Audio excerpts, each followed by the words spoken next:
The role of asset management is pivotal in the monitoring, sustainability and strategic growth of assets owned by the Centre Group. Asset management considers both physical condition and the financial benefits and costs during an asset's entire life cycle or cradle to grave. Asset management provides a clear understanding of the company's single point of proof and determines the class of each asset. The class will then in turn determine how to manage the asset into the future and what are the expected future demands.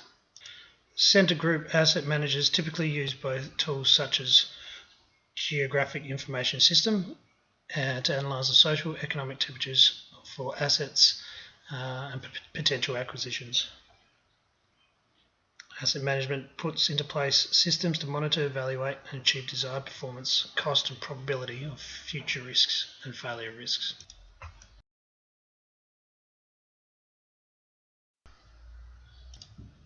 Centre Group Asset Management Team is responsible for the physical and financial aspects of each asset. These can be expressed on the following slides. Physical asset management, managing and maintaining an assets database that tracks expenditure, program maintenance, monitor the value of each assets, track deterioration of structural and surface elements, monitoring risk assessment of the assets, threats and vulnerabilities, determine level of service for each, such as technical and stakeholder requests.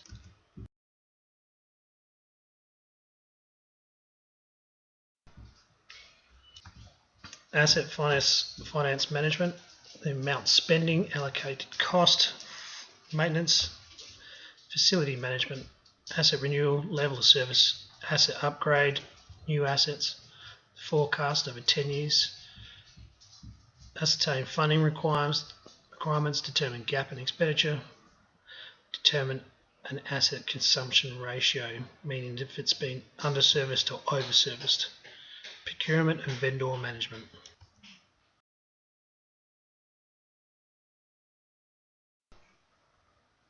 Some of the challenges for the stakeholders: current and short-term projected profitability, diversified investments, strategies, commercial, retail and residential sectors, provide sustainable business plan, technological changes such as cloud-based environment for scalability perspective.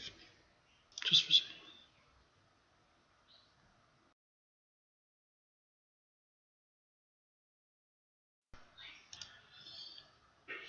Community retail tenants, low-cost services, level of security, effectively managed centre, new and revitalised centres, parking, manage and sustain tenants' leases, adapt with popular demands such as food and renovation shows.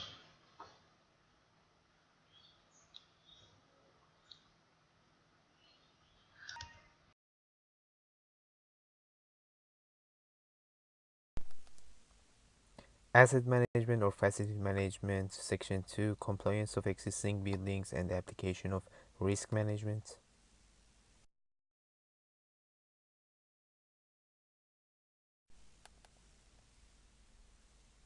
Non-compliant buildings. Although any building might have been constructed in compliance with the applicable legislation and standard at the time they were constructed, however, as new legislation and standards come into effect, the existing building may no longer meet their requirements. Hence, it is the responsibility of the building owner or asset or facility manager to ensure that the non-compliant aspects of the building does not affect people, other properties and natural environment adversely. On the other hand, achieving the full compliance seems to be impractical for the most organizations as their financial resources are limited and the main focus is more on servicing the customer rather than an asset management maintenance. Therefore, using the terms such as far as is reasonable or as far as is reasonably practicable seems to be more logical to referring to the required level of compliance of an organization's asset with the relevant legislation and standards.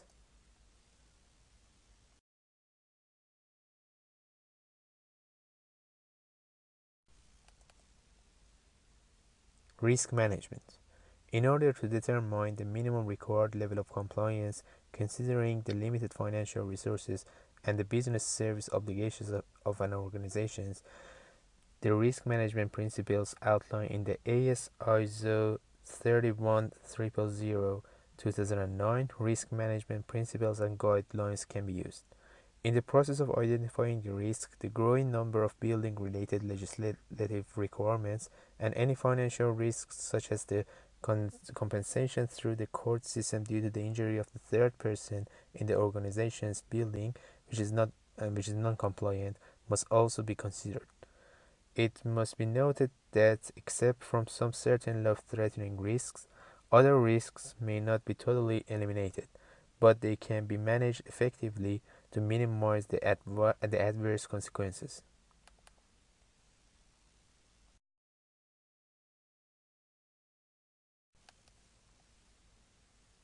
Approach to compliance. In the first step, the highest risks will be prioritized through the risk assessment of the organization's asset portfolio by the asset management or facility management team. These assessments may involve the categorization of the organization's asset in terms of type, age, and their critical nature. In the next step, the most severe cases must be chosen for an in-depth investigation for identifying the associated risks. In these two steps, all the risks will be identified, analyzed, and evaluated, and considering the remedial options, the associated level of residual risk will be determined as well. In the third step, the gaps between the existing level of compliance and the target level must be analyzed by the asset management or facility management team in order to generate an action plan so that compliance bar is progressively raised over time and compliance gaps are bridged in a holistic manner. The asset management plan of any particular building must contain the relevant action plan.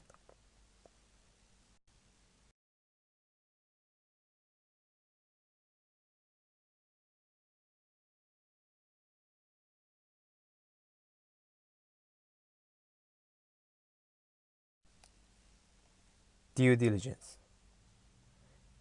In order to demonstrate duty of care and due diligence, there should be adequate evidence showing that the process of risk management has been carried out appropriately and the residual risk has been identified.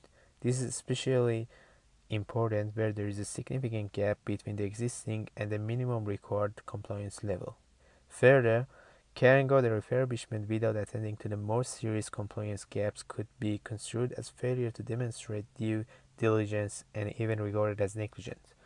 Also, as stated in some legislations, if any refurbishment involves more than 50% of the building, then the whole building has to comply with the current legislations and standards.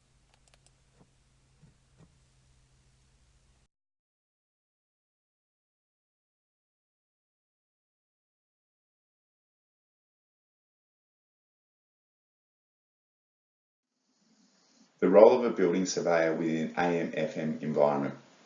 AM/FM management may deal with a building surveyor regularly in their operations, especially within the realm of managing shopping centres and the constant upgrades, changing legislative requirements and ever-increasing risks that need to be addressed.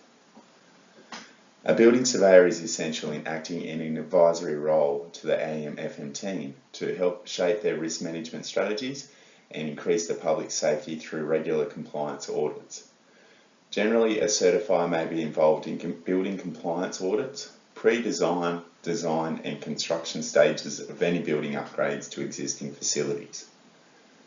This presentation will focus on the role of a building certifier when interacting with an AM/FM team in Queensland and focus on the tasks that would arise when a building certifier is consulting for compliance audits and on the upgrade of existing facilities.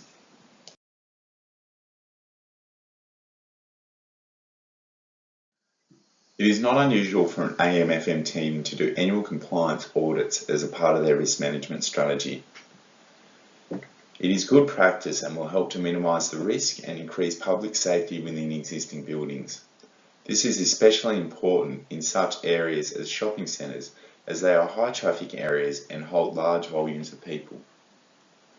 By conducting audits, a certifier will identify areas that will aid the AM/FM team to identify life-threatening issues within existing buildings as well as identify priority areas that will require attention for public safety and risk reduction. There may also be additional requirements such as annual fire brigade inspections and workplace health and safety audits.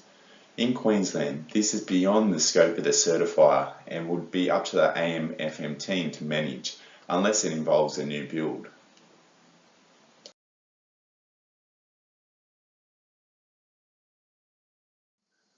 The interaction between a certifier and an AM/FM team is usually one of consultancy, which incorporates legislative compliance and risk management. The certifier would be contracted to complete building audits and before and during construction, help identify and guide the AM/FM team in regard to the following areas: the Building Act, planning schemes, access to premises standards, the National Construction Code, and any other relevant Australian standards. Please note that other states will incorporate different legislative requirements.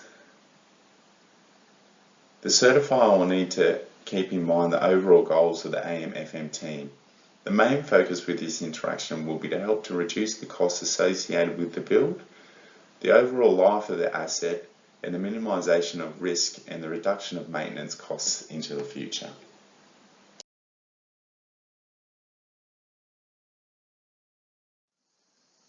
During the design phase, the building surveyor's role will also incorporate a compliance aspect, with plans being assessed and reports completed. The building surveyor will need to address the following items with the AM/FM team: any compliance issues with the design or services that will need to be addressed, legislative requirements that will need to be met, coordination of stakeholder meetings. For example, any work over 500 metres squared in Queensland will require referral to the Queensland Fire and Emergency Service. There may also be a range of other stakeholders that will need to be satisfied during the upgrade. Any cost reduction methods that may be apparent in the design and services. Any further information or documentation that will be required for the building approval.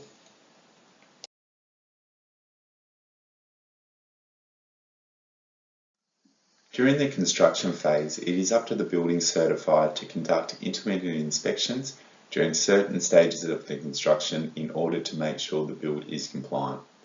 An example of where this may occur is the construction of a firewall or commissioning of fire services. The certifier will need to help coordinate the gathering of the required construction certificates from the relevant trades and conduct licence checks. A final inspection will need to be carried out, as well as the coordination of other stakeholders in carrying out their final checks. This may involve parties such as the Council, QFES, and any referral agencies relied on throughout the design and construction process. The building certifier can issue the final certificate once all the required documents and inspections have been conducted.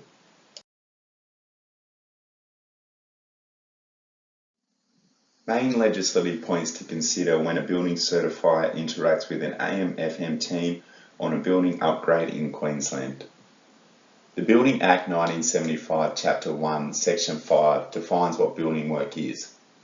If building work is to occur, building approval must be sought. The next step is to determine the extent of the works from a legislative point of view. Chapter 4, Section 81 of the Act defines that if works are to be 50% or more of the building, the existing building or structure must be brought up to code. If less than 50% of the total building is to be upgraded, the building certifier may require that the rest of the building be brought up to code when there is risk to the people using the structure, there is an undue risk of fire spread. Generally, consultation between all stakeholders will occur to determine the scope of the upgrades. The Access to Premises Standard 2010 states that new parts and any affected parts will be required to provide access to a person with disability. This will also require compliant access path from the main entrance. Due to the cost, this may be an issue with older buildings.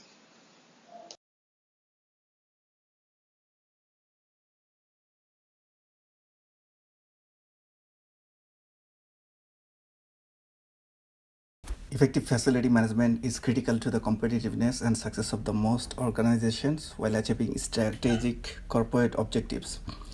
In a 21st century fierce competitive business environment, facility management sector is facing increased pressure not only for providing superior service standards with a lesser resource, but also for various factors such as aging assets, changing technologies, standards, increased energy cost, life cycle cost, sustainability, etc. The part of this presentation will first describe the research methodology followed by business case in shopping center. Then it will identify the relation of customer influx with facility management, followed by challenges faced by facility managers in general, a review of interview with a facility manager of a shopping center, and future challenges that may face by the facility managers in shopping centers. Research methodology. At first, a thorough literature review was conducted and most critical challenges were identified from various sources, that is online news, published journals, etc. With the result of the review, an interview with the facility manager of a shopping center was conducted to determine challenges which are most susceptible to the operation of facility management in a shopping center.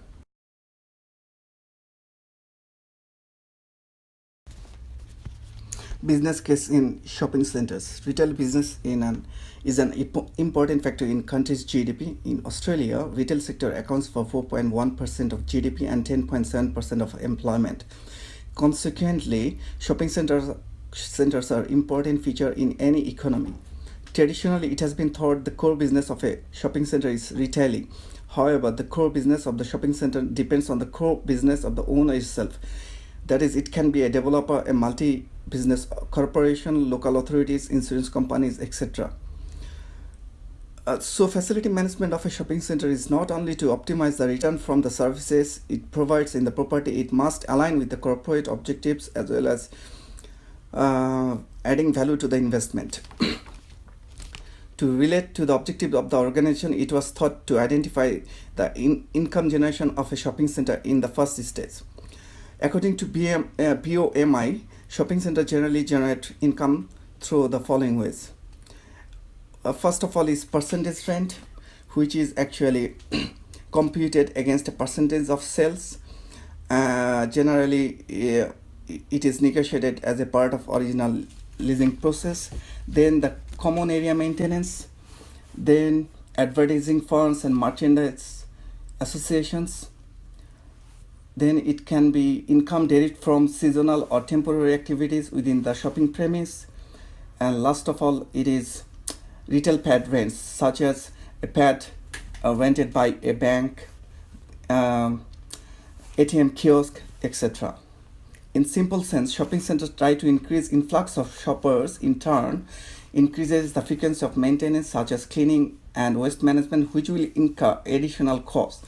Moreover, retailers also expect that their service charges are rational in terms of their expected level of service delivery from the shopping center management.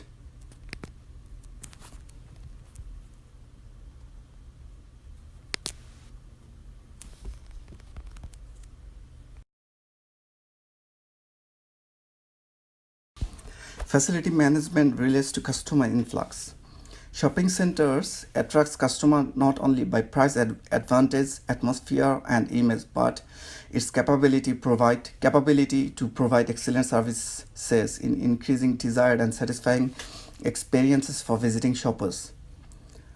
Some researchers argue that customer satisfaction depends on direct service provided by individual retailers as well as indirect services provided by facility department. Moreover, good management of a property has a positive impact on property prices when considering the business objective of an organization. Researchers study also found that the quality of FM service plays a vital role in overall influx and satisfaction of the customers in shopping centers.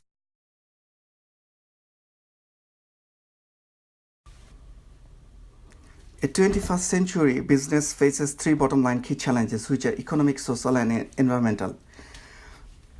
Willis argued that facility managers in shopping centers face the following challenges. First of all, it is maintaining a healthy and safe environment with large number of general public present and considerable risk of litigation. Secondly, the need to match support service activity with the footfall that varies daily, weekly, and seasonally without affecting service levels. Third, the dual funding mechanism, whereby asset repair and maintenance is supported through the service charge, but asset enhancement and replacement is funded through developer investment. Whereas there are a few researchers who has identified usually the facility managers face the following challenges, which can be categorized as internal and external. Internal challenges can be categorized under finance, operational efficiency, risk management, stakeholder needs, maintenance, manpower. Manpower actually includes human resource skills and experience of the staffs, attracting and retaining skilled manpower. And last of all is machinery and equipment. Whereas external challenges are not within the control of an organization, hence a facility manager need to identify the opportunities and threat of these kind of challenges. These challenges can be grouped under the following categories. It can be economic, sustainability and environmental issues, technological, regulatory and compliance issues, socio-cultural issues, institutional issues,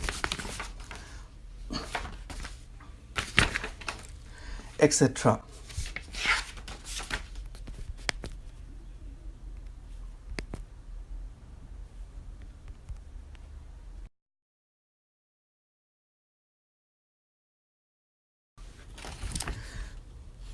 For interview, 4 requests had been made with 4 shopping center managers and only 1 agreed to face the interview for this presentation. The FM service provider in the shopping center was Colliers International, which is one of the leading commercial real estate companies in Australia, and they have also services in other countries. To make the interview process short, the challenges described in the previous sector was discussed with the facility manager. It was found that the challenges for other sector FM are also applicable in the shopping center. The challenges which are almost critical in the regular basis found in the interview are presented now. First of all, it is keeping the full occupancy by attracting tenants to generate revenue. Then maintenance of regular services and fixing broken items in common areas due to vandalism, etc. Then keeping cleaning services up to the standard. Security is a major concern. Regulatory requirements, marketing funds, seasonal competitions to attract more customers, micro and macroeconomics, including the rising power bills, sustainability, including energy efficiency, and using technologically advanced equipments for services to attract more customers. Last of all, it was identified by the facility manager that e-shopping is the next phase of the challenge that will face by the shopping center facility managers. It is identified by the Productivity Commission that retail industry has met many competitive challenges in the past. Online retailing and the entry of new innovative global retailers are just the latest. The intensified competition is good for consumers, but it is challenging for the industry, which as a whole does not compare favorably in terms of productivity with many overseas countries. And the Productivity Commission actually emphasized that productivity gap appears to have widened over time. The interview also sees those challenges as opportunity to be competitive if these can be manipulated wisely. For example, he emphasized that waste management services provided to the customers, sustainability and accessibility, which are more appreciated by both the tenants and the customers, as those are clearly conceivable by them. It was also identified they outsource the cleaning of the premise, waste management, pest control and security to external organizations to have less burden on the direct management.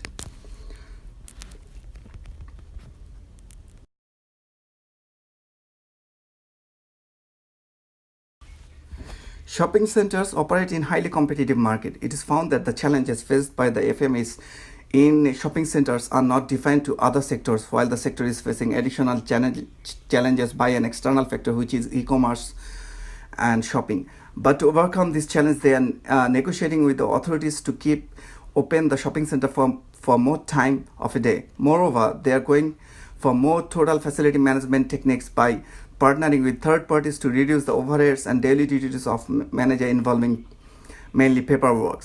This in turn helps them to give more time in engaging themselves and in enhancing business opportunities. Thank you.